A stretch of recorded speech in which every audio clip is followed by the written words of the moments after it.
¿Sabías que las vidas de los reyes y reinas más icónicos de Inglaterra están llenas de intrigas, traiciones y decisiones que cambiaron el rumbo de la historia?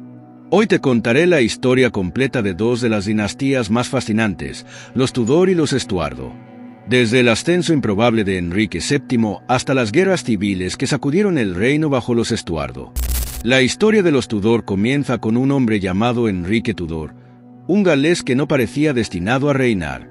Nació en 1457 en el castillo de Pembroke, hijo de Margarita Beaufort, una mujer cuya ambición era igualada solo por su determinación.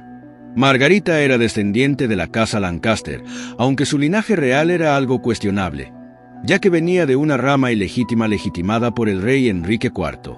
Enrique creció en un contexto turbulento, marcado por la Guerra de las Rosas, un conflicto sangriento entre las casas de Lancaster y York por el control del trono inglés. Su infancia estuvo lejos de los privilegios reales.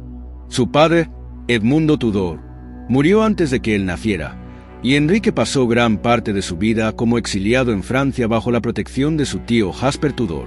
En 1485, Enrique regresó a Inglaterra decidido a reclamar el trono.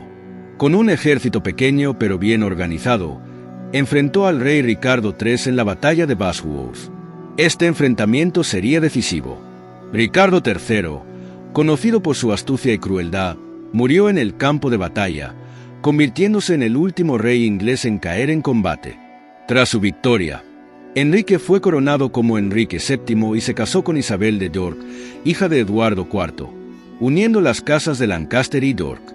Este matrimonio no solo selló la paz entre las dos facciones, sino que también marcó el inicio de una nueva era. Enrique consolidó su poder mediante políticas económicas estrictas, lo que le permitió llenar las arcas del reino y estabilizar Inglaterra después de décadas de guerra. A pesar de su éxito como monarca, Enrique VII fue un hombre reservado y obsesionado con la seguridad. Implementó un sistema de espionaje para mantener a raya a los nobles desleales y utilizó el Star Chamber, un tribunal especial, para castigar a sus enemigos. Murió en 1509, dejando un reino estable a su hijo, Enrique VIII, uno de los monarcas más famosos de la historia. Ascendió al trono a los 17 años y comenzó su reinado como un joven carismático, atlético y culto. Se decía que era un excelente jinete, cazador y músico. Incluso compuso canciones, siendo la más conocida Greensleeves.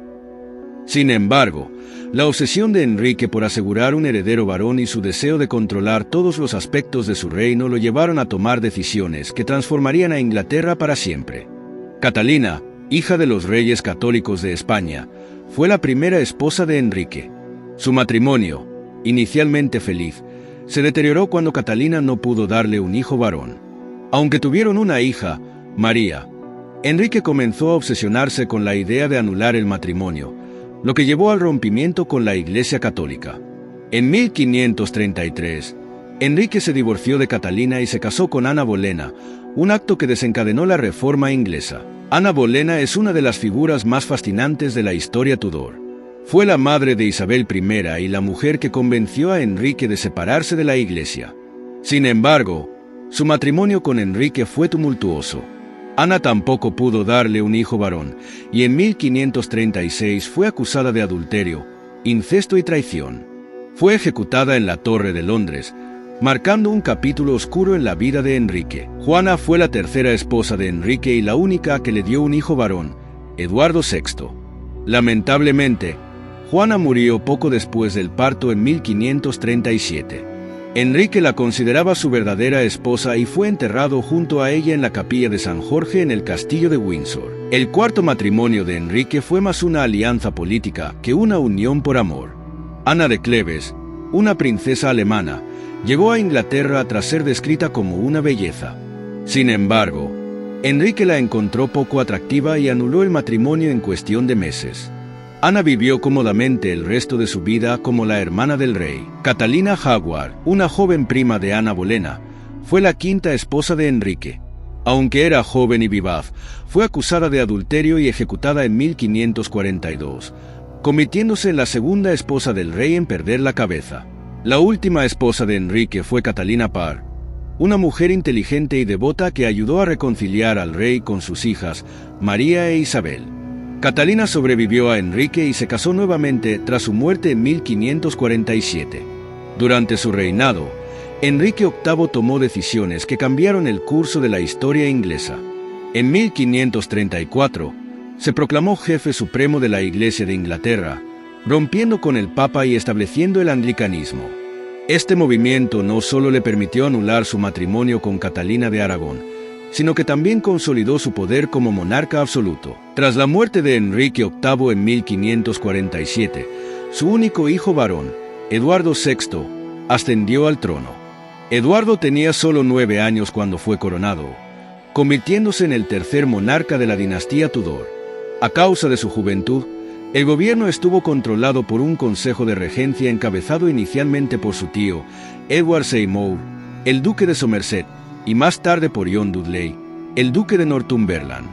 Eduardo VI era un ferviente protestante, y su reinado marcó un periodo de reformas religiosas radicales. Se adoptaron nuevas prácticas litúrgicas y se promovió el uso del libro de oración común en las iglesias de Inglaterra. A pesar de estas reformas, su reinado fue corto y turbulento. Eduardo sufría de tuberculosis y su salud se deterioró rápidamente. En 1553, consciente de su inminente muerte, Eduardo intentó asegurar un sucesor protestante. Con el apoyo de su consejo, nombró a su prima, Juana Grey, como su heredera, ignorando los derechos de sus hermanas María e Isabel. Juana Grey, conocida como la Reina de los 9 días, fue una joven de gran inteligencia y devoción religiosa. Era descendiente de María Tudor, hermana menor de Enrique VIII, lo que la convertía en una opción legítima para el trono. Sin embargo, su ascenso fue un movimiento político liderado por el duque de Northumberland, quien buscaba mantener el control del poder. Tras la muerte de Eduardo VI, Juana fue proclamada reina en julio de 1553. Sin embargo, la falta de apoyo popular y la firme oposición de María Tudor llevaron rápidamente a su caída. Apenas 9 días después de su proclamación, Juana fue arrestada y María ascendió al trono. Juana Grey fue ejecutada en 1554, un acto que la convirtió en mártir protestante. María I, la hija de Enrique VIII y Catalina de Aragón, subió al trono en 1553 con la intención de restaurar el catolicismo en Inglaterra. Su devoción religiosa y su educación en la corte española la convirtieron en una ferviente defensora de la Iglesia católica. Uno de los actos más controvertidos de María fue su matrimonio con Felipe II de España, un movimiento impopular entre los ingleses que temían la influencia extranjera en el reino. Además, María inició una campaña de persecución contra los protestantes, que resultó en la ejecución de más de 300 personas quemadas en la hoguera. Este periodo le valió el apodo de Bloody Mary. A pesar de su dedicación, el reinado de María estuvo plagado de fracasos. No logró consolidar el catolicismo, y sus intentos de tener un heredero fracasaron. Murió en 1558, dejando el trono a su media hermana, Isabel. Isabel I, hija de Enrique VIII y Ana Bolena, fue coronada en 1558, marcando el inicio de la era isabelina. Isabel tenía 25 años cuando asumió el trono, y rápidamente demostró ser una líder astuta, carismática y pragmática. Bajo su reinado, Inglaterra vivió un renacimiento cultural y político. Fue una época de prosperidad económica, exploraciones marítimas y grandes logros artísticos, como las obras de William Shakespeare. Isabel también consolidó la Iglesia anglicana, estableciendo un compromiso religioso que evitó conflictos extremos entre católicos y protestantes. ¿Te gustaría saber por qué Isabel I nunca se casó? Entonces tienes que ver la segunda parte de este video, donde conocerás cuál fue el final de esta dinastía. Te dejo el link en la descripción.